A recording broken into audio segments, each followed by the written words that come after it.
back to this week's episode of Just Chris Podcast. I'm your host, Chris Carter. This is the only podcast where you have a 50% guess whether or not I'm wearing a hat. And if you're watching this on YouTube, you know right away. If you're listening to this on Apple or Spotify, before you check it out on YouTube, you might as well rate and review the podcast, subscribe while you're at it. For this week's episode, I do have quite a few different topics I would love to hit on.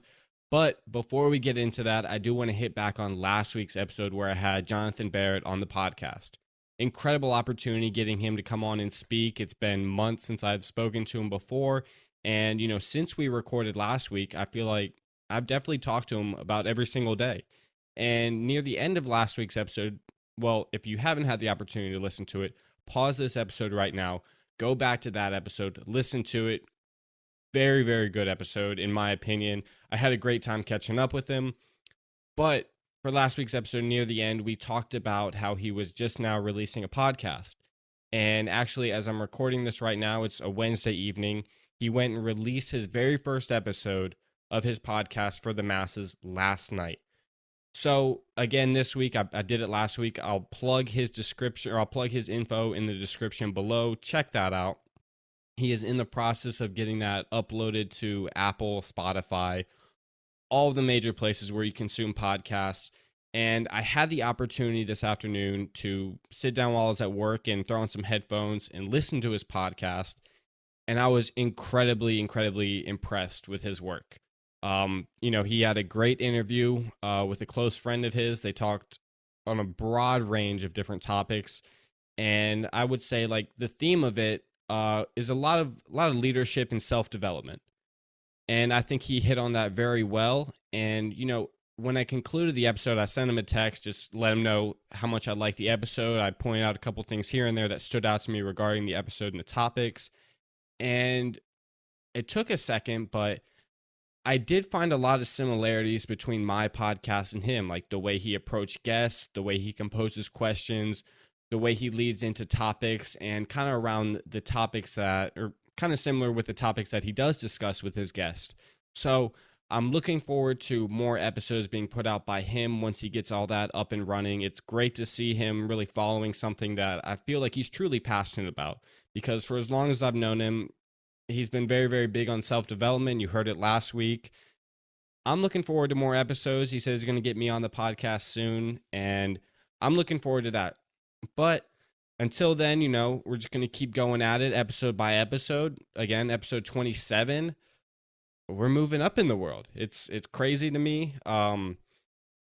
For this week's episode, though, I got a couple topics in mind I do want to talk about. A couple things that have come up this week. A couple things that happened last week, the week prior, that I didn't get an opportunity to speak on at the time of recording the podcast last week because it just didn't really fit in the episode notes. But I'm here this week to hit on them, okay? Really, from the jump, first thing I do want to talk about is a few months ago, I spoke about winning my fantasy football league. It was my first time winning it ever, and after years of putting in very little effort, it paid off. I'm still I'll have to show the trophy later, but it's a 4-foot tall trophy sitting behind me, and it's been sitting there since probably late February, early March. I went and I got my name engraved on it. And when you win the fantasy league, like with my league, you are given a couple things, or you're kind of assigned a couple things to do from there. So 1, get your name engraved on the trophy. 2, you get to come up with a punishment for the person in last place. And then 3, you get to pick how we determine the draft order for the following season. So I had an incredible idea for the punishment. Unfortunately, it didn't work out all that well due to the person who did come in last place is no longer with the league, unfortunately. But, I might as well share this punishment with you guys. So if you are in a fantasy league or you're looking to punish someone truly, you can take this idea. I actually got the idea from a friend, and the punishment was you get on Facebook Live and you have to count to 10,000. Now, 1, who uses Facebook Live besides our grandparents? Maybe, if that.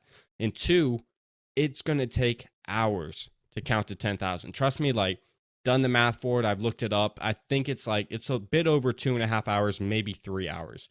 So, it takes some time and dedication. As much as I would have loved to see that on Facebook Live, maybe next year, maybe when I win the fantasy trophy again next year, I'm gonna have to follow through with that again. Maybe I won't win, but we're gonna pray on it. And then the second thing, the second assignment, kind of when you do win the fantasy draft, is getting to pick how we determine the draft order. Okay, so in years past, it's been determined through NASCAR races where we're randomly assigned a car. We've taken quizzes. Trying to think, what else have we done? Quizzes, NASCAR race. We had a lip syncing competition, and there was one more thing. I cannot remember what it was, but I talked about it with a few of the other members in the league, and they proposed the idea. We're like, Chris, we're gonna expect you to do something swimming related, because it would 100% give me an upper hand, and I'm very, very confident that I would come out on top. But I think to do that, it would be more so to see how everyone else below me would rank. Unfortunately, with everyone kind of living all over the place now since graduating college, it would be kind of difficult to get that together. Last year we had the longest drive competition at Drive Shack. I didn't come out on top, unfortunately. But for this year's competition, I didn't want it to be an easy giveaway. I kind of wanted, a bit more competition between myself and the other 9 members, I believe. And the idea came to me one afternoon. I think I might have been talking with a couple of friends, and I came up with the idea where I wanted to do a paper trading competition. So referring to the stock market, because in 8th grade in social studies, we had a competition amongst the class where I think we had a week to come up with a list of stocks and bonds, and then finish off the week with whoever had the most amount of money. And I wish I would have taken it more serious. I wish I had more knowledge on the stock market at that time, because I think my only thoughts were on that is I want to invest in Trojan condoms and all of the most crazy companies that I learned weren't public at all. They were all private companies, so I couldn't do that. And I took that idea and I went on Investopedia, which is the website that we use to do it, and I set up our fantasy league draft game right there. And with that, you begin the competition with $10,000 fake money, paper money, and I set it for 2.5 weeks. And within that, you can do regular trading of stocks, you can buy and sell options, and then you can short stocks. And just by doing that, I felt like I have somewhat more of an upper hand as compared to the other guys. I mean, for the most part, everyone in the league graduated with some sort of business degree, something around business, finance, accounting. So everyone kind of has a pretty good understanding, for the most part, on how the stock market functions. And going into this, I mean, I'm determined to win 100%. When the 2 weeks is up, I'm going to let you guys know on the podcast that I do that week how it went. But I started off the day very, very strong today. Going into it, my investing technique or strategy has always been very fundamental based, looking at the numbers, looking at the analytics for it, really just seeing how it's performed in the past, looking at financial statements, all of that. And I've never been big on crowd investing, like herd investing, or technical analysis, just because I'm a numbers guy. So it just kind of clicks to me when I look at it. And I would say I'm fairly good at investing and growing money slow over time as opposed to quick money right away. So I knew with 2.5 weeks, I got to come up with a new strategy. And I threw all of my prior knowledge when it comes to fundamental investing out the window. And I approached it look, if I want to win, I have to do something totally different. And that's when I decided your boy's hopping on the technical analysis train and your boy is following some herd investing. And let me tell you, today was the first day for it. We got the notification at 9:30, markets opened, the game started. I was ready for it because come 8 o'clock this morning, right when I got into work, instantly turned on a live YouTube channel where, it gives like a pre-market update, watch list, things to look out for, market movers, pre-market, day prior, aftermarket movers. And I was sitting at my desk, I was taking notes, I was writing out plays, like I was ready for this. All right. And in the past, I do have a little bit of experience when it comes to options, but I can't say that I'm fully confident in trading options just because like there's a lot of risk, and I tend to stay on like the less risky side when it comes to investing. I really don't take ballsy moves. But today I had to approach it very strong. I had to approach it head on, and I had to go balls deep into it. And let me tell you, so I took a list of stocks that are typically something that I would never look at. Just because like it's not my expertise. Like I really don't care to look into how something would perform, day by day, week by week. I'm more into months, years. Composed a watch list, and then I thought about it. I was like, okay, like this is going to do well, but I have to jump into options. I have to figure out how to make my money grow fast.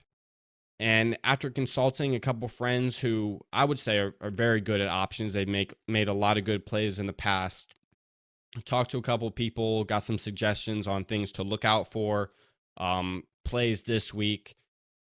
And, I put the pen to the paper. I wrote down what needed to be done. And I'm not going to call out the specific option or the specific company or fund that I traded this afternoon. But I am going to tell you, it went incredibly well. Like, I was shocked when I got back from lunch to refresh the page and see how much I was up, to be honest. I kind of went into it thinking like, okay, this is a risk and I'm just going to blow away, around $1,000 or so on an option contract that could go either way. But I had to factor in what was going on outside of the markets, which today, this afternoon, our boy J. Daddy Powell went on and spoke for the Fed about the economy, updates, kind of where we're going from here in terms of interest rates. And it could have gone one of two ways. It could have gone up or it could have gone down. And that's when you factor in, do I want to do a call or do I want to do a put? Do I want the money to go up or do I want to bet on the money going down? And just right there, like that was a tough decision. But I planned out a put. I did a daily put for this specific fund, and I left for lunch and I was up a little bit. I would say like 4 or 5% maybe, which really isn't much when it comes to an option. But let me tell you, I get back from lunch because my one friend who I'd reached out to earlier this morning texts me, he goes, tell me how they're doing. Because I'm watching J. Daddy Powell talk right now, and it's not looking very good for the future of the economy or for the S&P 500 as he's speaking. Like it ain't looking so great for today's markets. And before I left, I checked that I purchased each contract for 36 cents. And when I got back, I checked it. The contracts had increased from 36 cents to 96 cents. I was like, okay, I'm kind of balling. Like I'm sitting on, I think, 166% increase within a few hours. So I'm texting him, I'm telling him about it. He's like, just wait. It's only going to get better from here. Refresh the page, it goes from 160 to 250. And I'm like, okay, up 250%, I'll take it. Goes from 250 to 325. Refresh the page again, 325 to 450, 450 to 510. And at this point, I am inside my head, like, just think of that episode of SpongeBob where in SpongeBob's head, like, his whole brain is on fire. Papers are flying everywhere. Filing cabinets are knocked over. They're going crazy. And that's exactly how I felt in my head today, because I'm up 500% on one play. One play out of probably like 10 to 15 different plays that I made today. So that right there, I was like, oh my gosh, like I can definitely win this if I take advantage of how I'm approaching the markets day by day. And that's when I came up with the goal that I want to end the competition with $100,000. Starting out at 10,000, the end goal is 100,000. I think I think I think it's able to be accomplished. Just hard work, dedication, putting my nose to the grindstone. I'm getting after it. And as for anybody else in my league that might be listening to this, thinking, Chris, how did you get up 500% on one play? Like, tell us your secrets, because we're also trying to make it big. Like, I'm trying to get the first round or first pick of the first round. But I told him, I said, look, I don't kiss and tell, so I'm not gonna tell you about that. You're just gonna have to do the work for yourself, and then come tomorrow morning when the rankings are released, you'll see how much time and effort I really put into it this morning. And tomorrow is a new day, new markets opening fresh at 9:30 a.m. And I'm looking forward to it, attacking it, going balls deep in it again. So, 2.5 weeks. Come the end of that, like I said, I'll update you guys with how I did. Maybe I'll share it with YouTube or something like that. I'll figure it out, but I'm gonna let y'all know about it when we get there. Now, to kind of transition to the next topic, around sharing to YouTube, social media, all of that. I've been Twitch streaming for, I would say, I've had my computer for probably like 3 or 4 months now. So I've been dabbling in the Twitch stream. I'm not gonna lie. Trying to do it like once, twice, maybe 3 times a week, just kind of depending on whatever game I'm feeling. And for a while, it was just straight Grand Theft Auto only.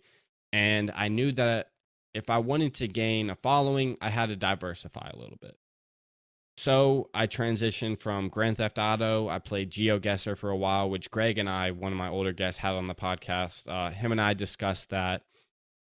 And my buddy George told me that with Xbox Game Pass, you can get games on the PC as well as the Xbox. Now, I don't use my Xbox, so I just went down the route of only purchasing the PC GameStop.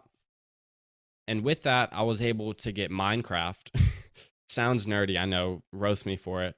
I'd never played Minecraft before, and I played the other day with Ian and George, and they've been playing, following it, probably since they were younger. And so we get on the world right away.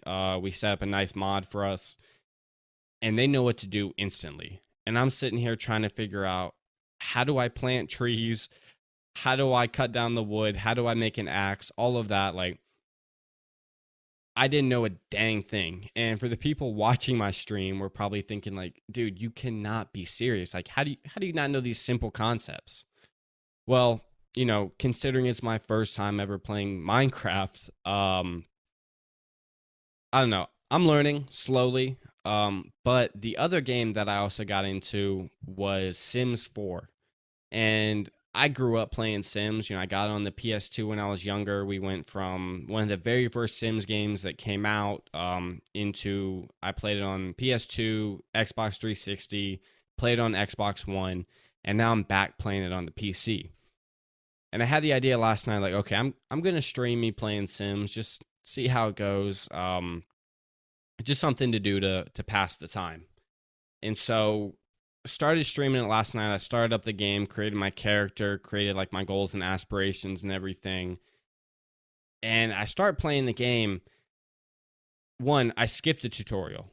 I didn't want to sit through the tutorial on stream, which I feel like I should have done the tutorial prior to streaming, just so I had an understanding what to do. But I hopped right into it, didn't know how to do anything, which in time, I slowly figured it out. And I don't know if I'd call it like a mistake, but I set the goals and aspirations of my Sims character to be very similar to mine, like my personal goals and aspirations, such as like being active all the time.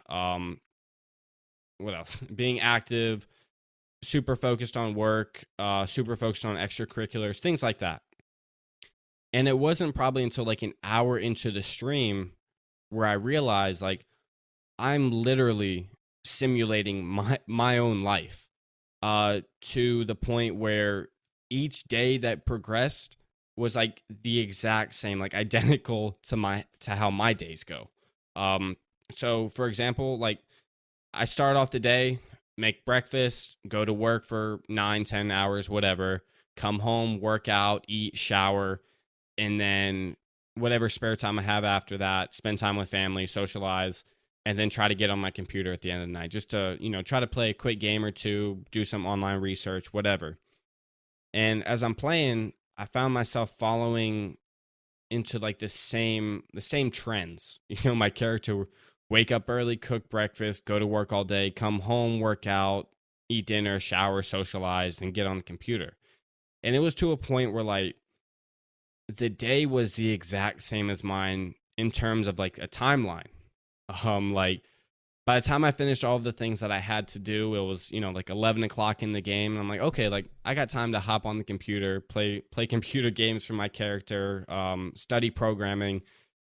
And then by the time like I got finished with that, it was like 12:30, 1:30, which again, identical to me because when I get too invested in a game, very similar to how it was last night, for example, I got too invested into it. I played Sims until 1:30, had work at 8. It's like the exact same schedule. And I'm like stressing myself out. I'm like, how am I going to have time to do all this stuff and then socialize and study programming, do stuff on the computer? It's like me looking in the mirror at my character. So it's kind of like a realization, like I'm really just like mimicking my own life on the computer. Like rather than trying something new, different goals or aspirations, like it's identical to my character in real life. But I had a good time streaming it. It was a lot of fun. Actually, like when I finish this tonight, if I have time, come 11:30 or so, I'm gonna try to get back on Sims, stream it for a little bit. Even if I don't stream, like just play for a while, and just get more invested into the game. So that's I'm looking forward to that. And I don't want to get too invested into it because with Game Pass, like I'm telling you, you have like unlimited games to choose from, like 50, 100, 150 different games, and I picked the first one that stands out to me. Fortunately, I got Game Pass for $1 for 3 months. So I got 3 months to play Sims, 3 months to play Minecraft until I either I cancel the subscription, or I upgrade from $1 to $9 or $10 a month, or pay $60 for the year. I don't know. We'll cross that bridge when we get to it. Maybe come that time, I'll be tired of playing Sims and tired of watching myself do the same exact stuff, on the computer. I don't know. We'll see about that. But, looking forward to doing that. And the next thing I do want to talk about, I'm just falling down my notes right now, looking through them, is right now, if you're not aware, we have the trials, or we have the qualifiers for the Olympic swim team. And it started this past Sunday. It's been going on all week. It typically comes on in the evenings. And I sat down last night with my sister, my mom, Colby, my dad for a little bit. And we just, watched the meets, watched the swimmers, all of that. And personally, like, I love watching swimming on TV because, like, how often is swimming broadcasted on, like, major networks? So it always feels good to, see the recognition of the sport, and then for it to be appreciated by everybody. Like when it comes to the Olympics, like everyone tunes into swimming. Swimming's incredibly, incredibly competitive, comes down to the wire all the time. And, it's just just like a fun thing to watch. Now, the first thing that I noticed, or like the first thing that stood out to me, was the other night, there was a 16-year-old that made the Olympic team. A girl, actually, she's from Raleigh. Listen to this, 16 years old, made the Olympic team. And she swam in my division. We didn't swim at the same time. She actually competed against my little sister at the state championships. 16 years old, I'm telling you, 16 years old, and is going to the Olympics. And, after hearing about that, thinking about it, like, I thought deep, because, like, I could not imagine me being 16 years old as a sophomore in high school, and rather than, going to football tailgates, hanging out with friends, I am at the pool all the time, preparing, and then going to Tokyo for the Summer Olympics. Like, I just could not fathom what that would be like being 16 years old. So, I mean, it's like I really don't have words for it. Like, I just couldn't imagine. But I really like thought about it, and as great as it would have been for me to be 16 years old and spend that much time focusing on swimming and really prioritizing swimming, I kind of concluded that as much as I would love for that to happen, I'm very, very satisfied with the direction that it took in terms of swimming. Now, I spoke a bit about swimming in one of my earlier podcasts where I just talked about like my swimming journey from the start when I was younger to finishing up college swimming. And, there were definitely opportunities that I could have taken where I could have advanced swimming up to the next level, could have competed at a higher level. But with that, like, it's really up to you and to have the determination to do so, I would say. And quite a few of my teammates that I grew up swimming with, like they went down that path, went on to swim at huge universities, come out with, team records, just do extremely well, Division One. And, again, like, as great as it would be, like, I'm definitely satisfied with the path that I took, because when it comes to like that type of like dedication to it, like with anything else, it comes with sacrifices, I would say. And I wouldn't necessarily say like it's a bad thing. Like, it's definitely not a bad thing at all. Like, you're investing in your future early. But, personally, like, I took other routes when I was that age in swimming, especially like 16 years old. Like, you couldn't pay me to want to go to practice on a daily basis. You couldn't pay me to want to compete in these big meets that lasted from Friday to Sunday, where I had, teammates that went on to do this stuff and, it paid off for them. But still, like, I was not a fan of swimming until, I would say, like I said in the early episode, like junior year, late junior year, where it kind of clicked, like, okay, this is something that I want to do. This is something where I could see, like it take me forward in life. Like, it takes me somewhere outside of, just going to a big 4-year school and kind of going through the steps there. Still, I was able to swim collegiately, compete at a very high level, satisfied with my results. I finished off my career with 2 team records. My name's up at the pool. And, again, like, it's so wild to me. And another thing with that is, dang, I lost focus for a second. Oh, right. Another thing that when watching those people compete in Omaha, Nebraska, I started to recognize a few names because, from Raleigh, there was a large number of swimmers that went on to go swim at Omaha, Nebraska this week. And I actually read an article about it the other day on our local news station. And just about all of the people, or like the large group of people that all went forward with doing that, they swam for my club team. And so I'm sitting here, I'm watching the meet with family, and I'm picking out names. I'm like, okay, like, I recognize that name. I definitely recognize that name. Like, that person looks awfully familiar. And that's like, my mom and I were discussing it, and she's like, you do know, like, when you were younger, you swam against a large number of these kids. Like, these kids are literally competing to be on the Olympic team. And I was 8, 9, 10 years old swimming against them. And on top of that, like, I'm not going to flex. Actually, I'm going to stunt right here. I'm going to flex for y'all. Actually, when I was younger, I beat a couple of kids. Like, nope, whatever. Like, take it how it is. But, I mean, I guess you can say, like, I'm beating Olympians out here at an extremely young age. Now, if that were to be the same today, they would take my ass any day, 100%, without a doubt. But still, like, it's kind of crazy to think, like, I grew up swimming around these kids, and now they're competing at a high level, looking to represent our country in the Olympics this summer.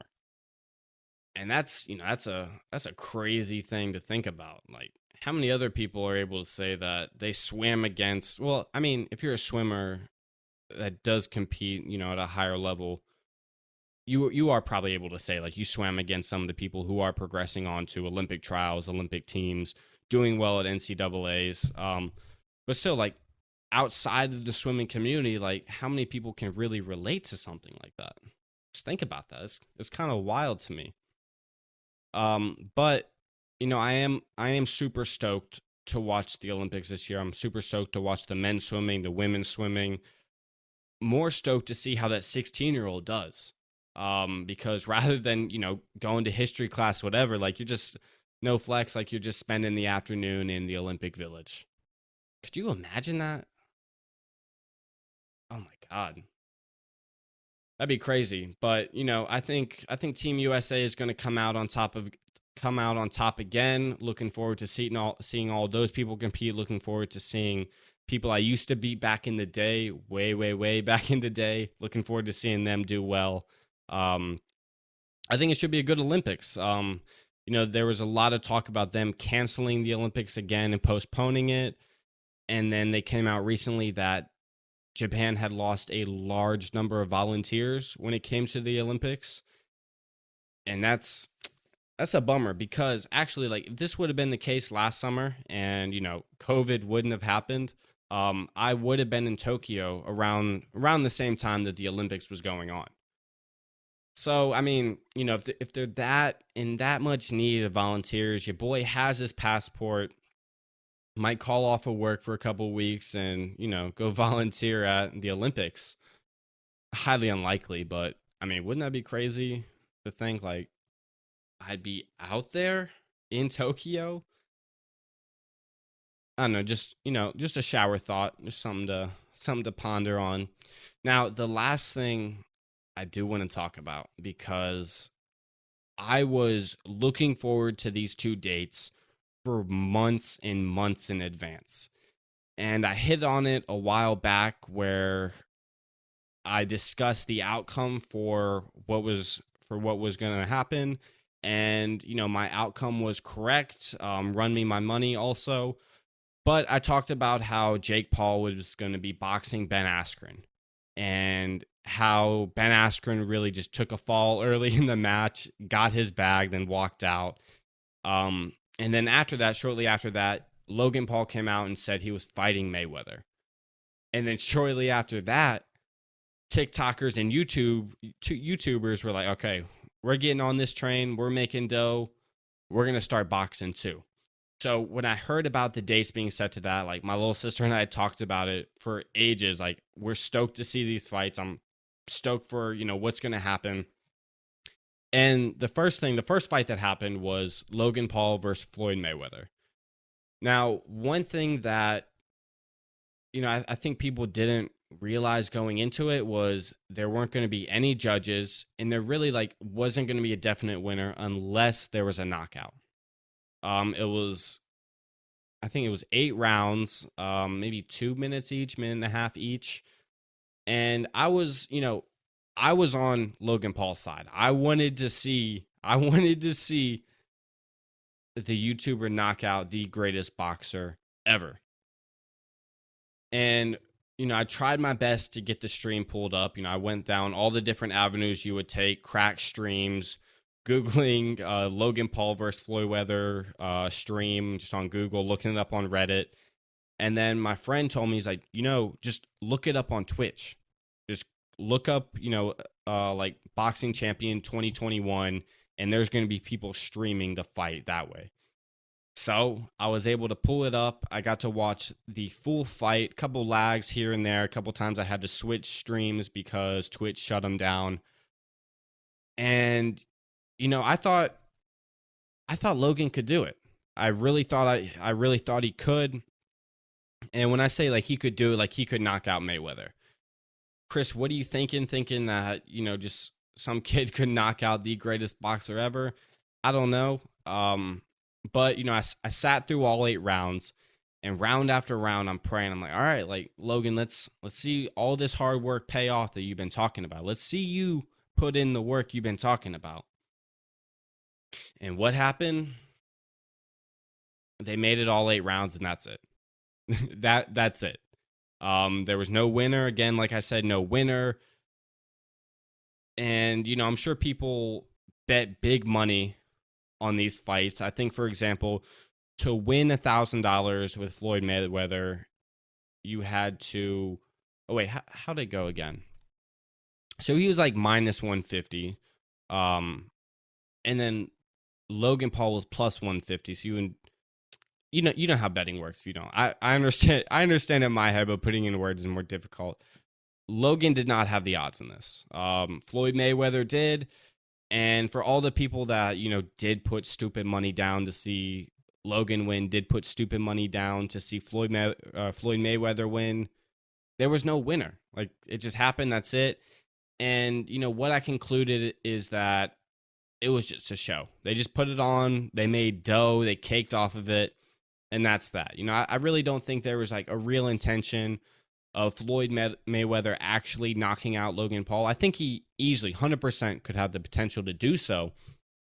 But he was really just trying to put on a show for the fans, really trying to put on a show for all the pay-per-view watchers and all the people legally streaming it. So he made it all 8 rounds. That's that. Really haven't heard much more out of that. Floyd Mayweather says he's going back into retirement again. I mean, what steps are you really going to take after fighting a famous YouTuber? Like, I don't know. But they drew in fat numbers, caked off of it, and then, hit my mic. And then this past weekend was the TikTokers versus YouTubers boxing event. And, from the jump, like, I'm intrigued by it. I want to see some good fights. And, the first few matches of the evening, they went fairly well. Trying to think, who had some big events. I can't name the people off the top of my head. But leading up to the main event, there were some good rounds. The event prior to Bryce Hall and Austin McBroom fighting was, oh my gosh, why can I not think of his name? So it was a YouTuber in like the Sway Boys, whatever, and then, or a TikTok boy in the Sway Boys, and then a YouTuber who probably looked about 5'4". Everyone was expecting the TikToker to do well, considering he had boxed prior to that. Like, he has a background in boxing. And, come the time in the match, that kid got whooped. He got his ass beat round after round. And come the end of it, like, everyone's expecting this YouTuber to win. And the results come out from the judges, and it's a tie. Like, what an anticlimactic result. Everyone was looking forward to this kid getting beat, and then they come out with a tie, and both of them were obviously upset about it. But, like, if I was the kid from TikTok, the Sway Boy, and they called a tie, like, I would take that probably any day over just getting my ass beat. Because then you can go on and say, like, I didn't lose, but I didn't win. And then it came down to the main event, Austin McBroom and Bryce Hall. And, from day one, I'm rooting for Bryce Hall just because he's a hot boy. He doesn't care what people think. And he dated Addison Rae. Like, respect to the boy. Like, I can't knock his hustle at all right there. So I wanted to see him win. And then I'm not so much of a fan of Austin McBroom. Like, I've seen his videos here and there. He's just like a family YouTuber. Nothing too special out of it, I guess. But it was looking in favor for Austin McBroom. I think so. Or maybe they were even. I think the odds might have been even on either side. But it comes down to the event. We're streaming it again on Twitch. It's me, Alexis, and Colby watching it. And Colby and I, we're stoked. Like, we're ready for this thing to start. And, if I had the opportunity to put money down, boy, you already know I would have thrown down a rack on Bryce Hall to win. And I would have quickly regretted that, because it was 5 2-minute rounds. And first round, I wasn't expecting anything crazy. They both came out, kind of got a feel for each other's fighting style. And Bryce just looked like a little girl in there. And I was like, okay, first round, it is what it is. Second round, he was slowly beginning to get tired. Austin McBroom threw some pretty solid punches on him. He got a bloody nose. And I'm like, okay, end of the round. I called it before. I put it on my Snapchat story. I said, Bryce Hall in 3 rounds, run me my money. And come round 3, like, I'm stoked for it. And he gets knocked out. He gets knocked out in the 3rd round. TikTokers versus YouTubers. And, you know, all the beef, all the smoke that they put on leading up to the event, I was under the impression, like, it could have been somewhat real. But following the event, when they were both being interviewed inside the, what's it called? Inside the little thing they fight, the ring, they were, like, buddy with each other, like, dapping each other up, hugging each other. And I was like, okay, like, this was definitely an act. And definitely a way to rake in money, which they did extremely well with. But I think, you know, some of the slept on people around these boxing matches between TikTokers versus YouTubers and then Floyd Mayweather and Logan Paul were the performers. Like, think about this. So it was at the stadium where where the Miami Dolphins play. And first boxing event, they had Migos on. Like, Migos was walking out as Mayweather and Logan Paul were coming out. So, like, you know, they made dough off of that. And then come last weekend, they do the same thing. So Migos definitely, you know, I would say Migos won this event both weeks. You know, they probably walked away with a clean few $1 million just to go out there and perform a couple songs from their new album, which, by the way, new album is fire. If you haven't listened to it yet, I highly suggest it. But